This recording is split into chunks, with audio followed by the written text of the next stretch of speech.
welcome to the forest. This is your host, Frank Weber, and it's a Frankly Hairy podcast.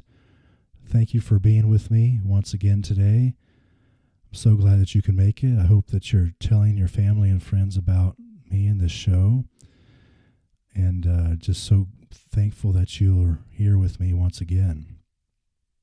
Today I wanted to talk a little bit about what seems like a culture of excessive hype or over-exaggeration or over-sensationalization in our culture here in America. And I hope to do that without rambling too much. I didn't really have a great game plan for today. Before I get into that, I just wanted to let you know, I didn't mention this in the other two episodes yet. I'm planning on releasing this every week on either Wednesday or Thursday morning. And of course, the trailer will come out some different day so that I can get the RSS feeds and everything taken care of. But I just wanted to pass that along and hit your subscribe button, of course. So today, there's a couple of things that have happened in the last week that emphasize what I'm going to talk about. But I just wanted to start off by just saying that there's a lot of over-exaggeration, overcompensation in our society. There's a lot of things are hyped up and built up to be a little bit bigger than what they are, and sometimes, a lot of times, they don't wind up pulling through on the expectations. They kind of let us down a little bit.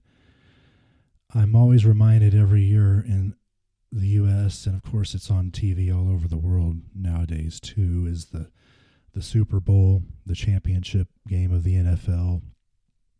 And they really hype that up and build that up. You know, there's 2 weeks between the championship games and the Super Bowl, and it's truly a big show and a big spectacle. Sometimes the games aren't really that competitive, but it happens in football, you know, being a real sport and everything. And it was really common back in the 80s and 90s for that matter. And then the games generally have been a lot closer since then. I don't know exactly how they've been able to do that, but I don't really want this to be a big tangent on the NFL. I'm just using that as an example of things that are truly hyped up and a lot of times overhyped for what is basically just a game. I personally watch sports just to watch the games myself, watch my favorite teams or favorite players. Don't really go to games like some people to just talk and occasionally cheer for what's going on. I mean, I'm really kind of into the game and watching what's going on, and learned a lot of watching sports over the years. Really kind of wish I had played more. But anyway, so in the last week or so, April 8th, we had the big complete solar eclipse. Now, I don't want to poo-poo this and say that it was a lot of bullshit or whatever. I mean, it from as far as a natural phenomenon and a fairly rare phenomenon, it was certainly interesting and educational.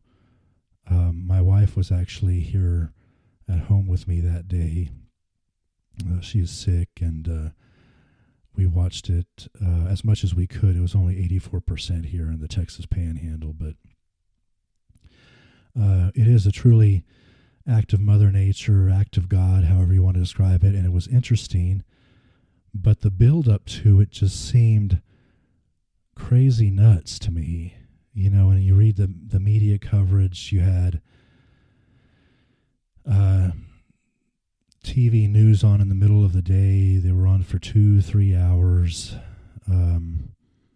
just talking about nothing but the eclipse, and, you know, daytime soap operas were preempted. Not that that really bothered me at all, and most guys, I would assume, but you know, people are just on there talking and talking and talking about it. One of the local channels did a remote from Llano, Texas, down in central Texas, the hill country, where there were a lot of people, including some that I apparently know or have met, saying that there were people who came to that from all over the world down there to Llano, and that was in the path of totality, where it actually got dark in the middle of the day, which is admittedly a very unusual sight. But I'm just always wondering, I actually have a coworker who told me several months ago that she was going to Llano actually with her mom to witness that. And I'm like, you're traveling to see an eclipse. And so I'm just here wondering, because I'm like, I'm not even into this in the slightest. And you're taking a day off work and, doing to see this eclipse. And it just seems so odd to me. It's interesting and it's rare and maybe it's worth it. But man, there were so many people just kind of nodding off and just to see the eclipse, and not to be judgmental or anything, but I don't know if that was really the best and healthiest thing to do. I mean, I know you certainly can't look at it with your bare eyes, right? I mean, they always say you're never supposed to do that, burn your eyes out, but that's just an example of things, kind of where we are, perhaps on priorities, but I'm really not trying to be judgmental or anything with that. And then the other story that happened a few days later, April 10th, I'll never forget this, but football legend OJ Simpson, who probably murdered his ex-wife and her friend there. I don't think it was OJ's friend that was bringing the glasses back, but he passed away from prostate cancer at age 76.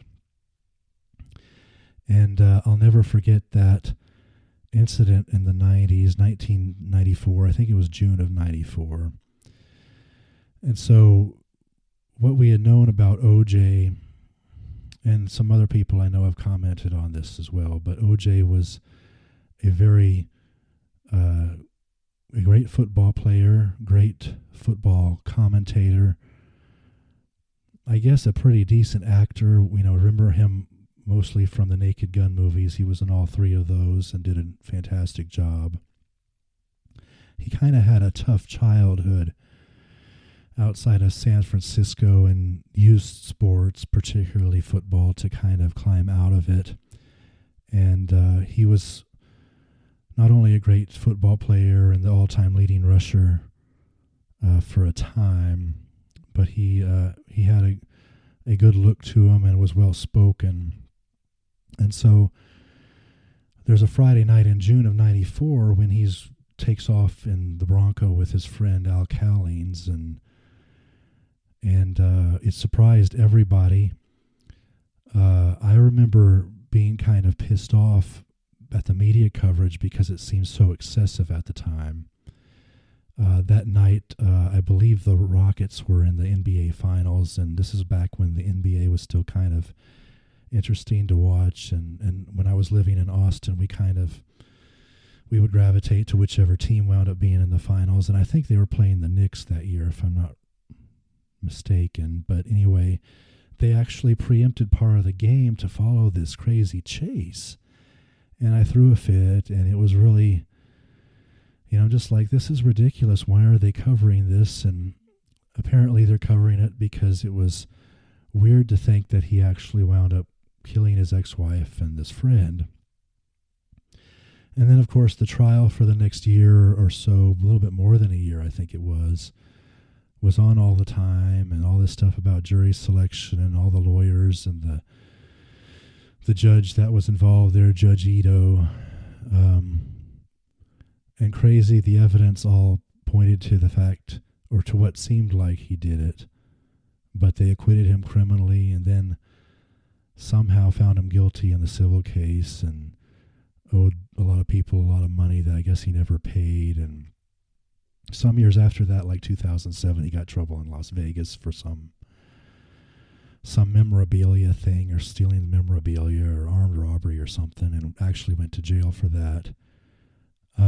Anyway, the point of all this OJ stuff, and I know the kids are really sad they lost their dad and everything and that, and of course, if you recall, and some people have mentioned this, Norm Macdonald's jokes in the 90s during the OJ trial and trials, and immediately after were very hysterical.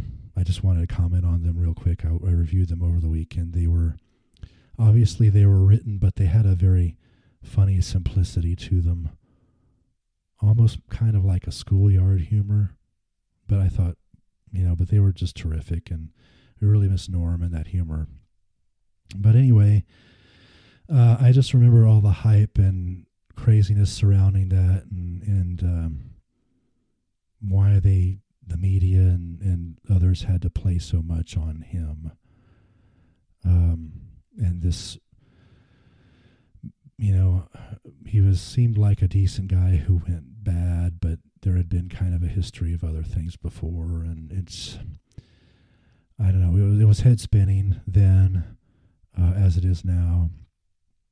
I wrote an article or newsletter, I can't remember what to call it actually, in Substack not too long ago, about overcorrections, and which is related to sensationalism in the media and overhype and exaggeration and everything. And I just think that the world we live in, the country that we live in, would be a little bit better place if we didn't hype everything up so much.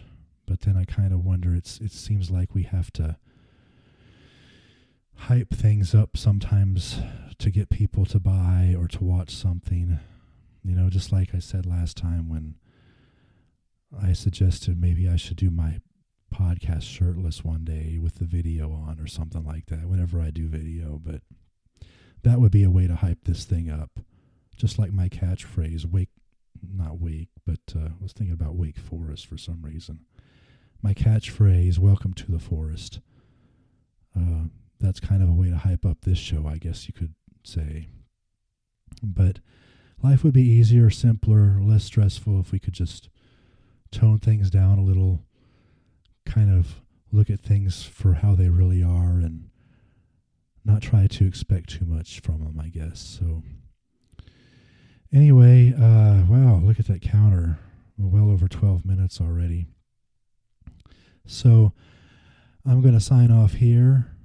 Thank you again for joining me here in the forest. We'll see you next time. Thank you so much for your patronage, and tell everybody about me. Leave some reviews and subscribe, and we'll see you then. Love you. Bye.